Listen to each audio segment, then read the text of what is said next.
So welcome back to another video, and in this video we're going to be continuing on with our macOS development with AppKit tutorial series, and in this particular tutorial we are going to be taking a look at how we can support multiple sections in a collection view the traditional way. In the previous video we took a look at how we can do it the modern way with diffable data sources, but now we're going to take a look at doing it with using the traditional way. All right, so let's go ahead and get started. The first thing that we need to do is I'm going to go into our main view controller here. We're going to go up here to the top where we have var colors. Now we're going to get rid of this, and then we're going to create two separate variables with two different sets of data. However, the root source of our data, the colors array in our constants file, is still the same. And the reason why we're creating two variables here is because we're going to have two different sections, one for system colors and then the other for custom colors. So first variable we're going to create is var system colors equals constants dot colors dot filter exclamation point $0 dot is custom color. Now is custom color is a property that I added to the color item object. You don't set it in the initializer, but it's a constant pretty much that gets set inside of the initializers, but you don't pass a value to the initializer for it. Its value, whether it be true or false, is based on what initializer gets called.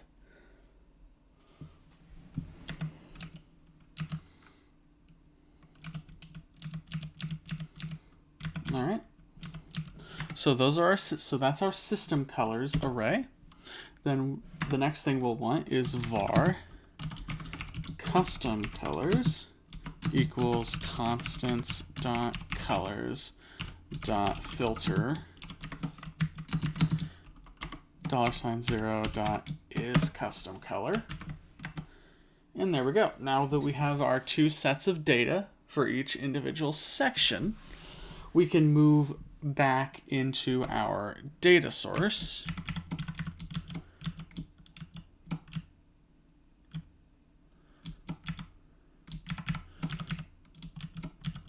All right. Now we will get a couple issues here. First, colors doesn't exist anymore. So instead of return colors.count,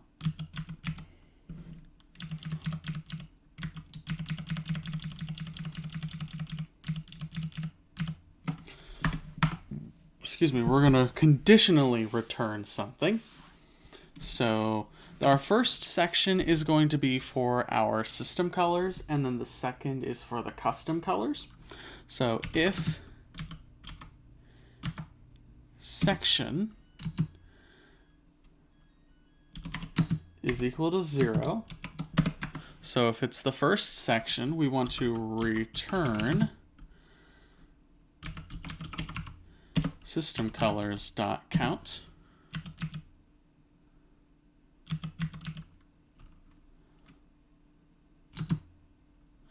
Else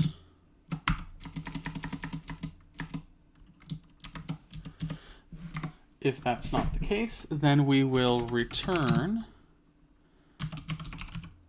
custom colors dot count, just like that.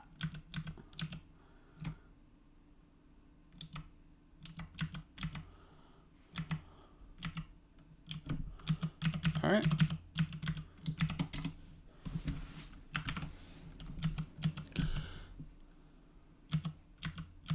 Next, we will have number of sections we're going to return 2 because we have 2 sections. And then inside of item for represented object at index path,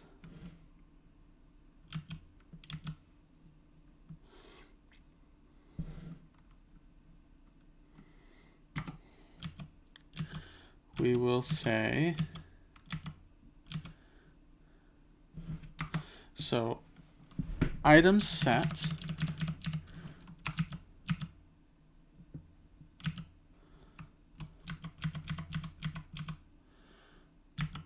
now what we're going to do here is we'll delete this line here, and we need to do this conditionally. So we need to set the content of or we need to set the name and the color of our color swatch conditionally. So if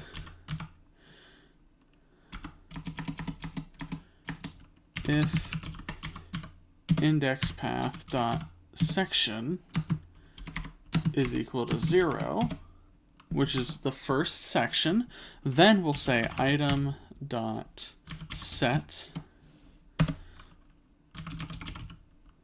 system colors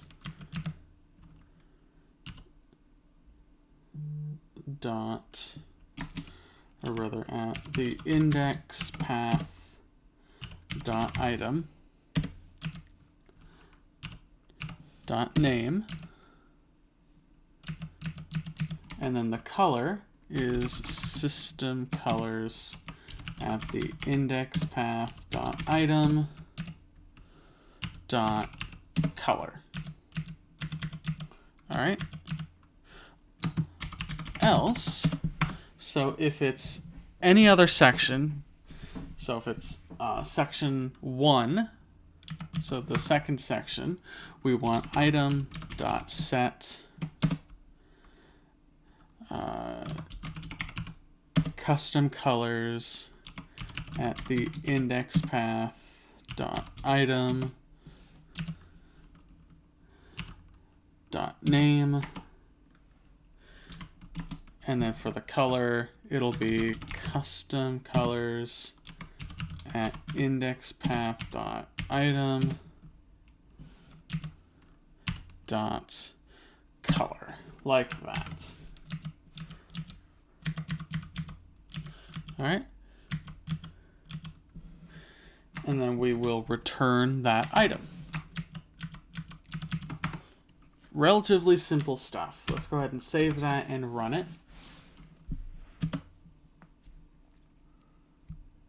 All right, we have a build failure. So let's take a look at what we've got.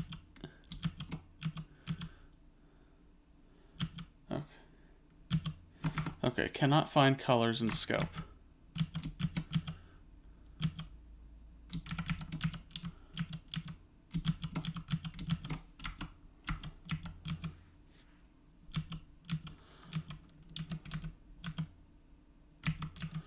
All right, so we'll say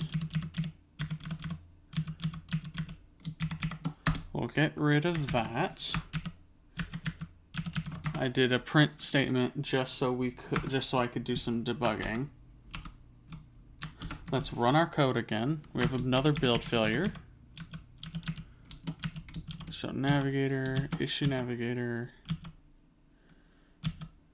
Okay, cannot find colors in scope, it says.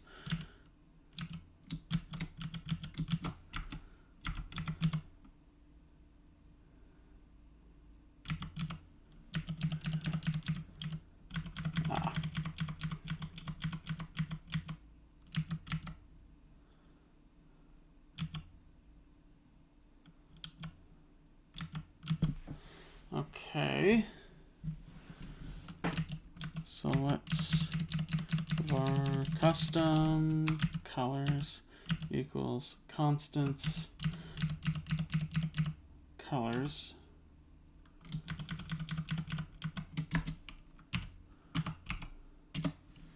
constants dot colors.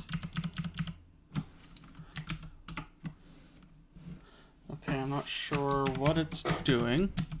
Let's take a look again. Navigator, issue navigator. Cannot find colors in scope. Okay. Where am I using colors at? Ah.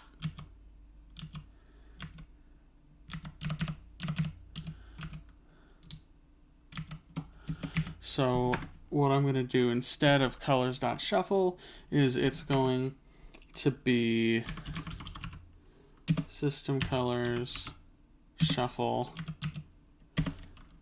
and custom colors shuffle. So we're shuffling everything and then we're reloading the data. Now let's run it. There we go.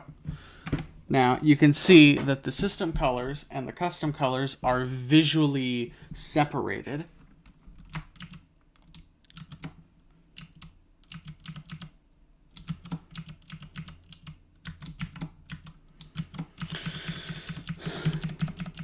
Right, and so here we have all of our colors. They're all here. It's just they're visually separated.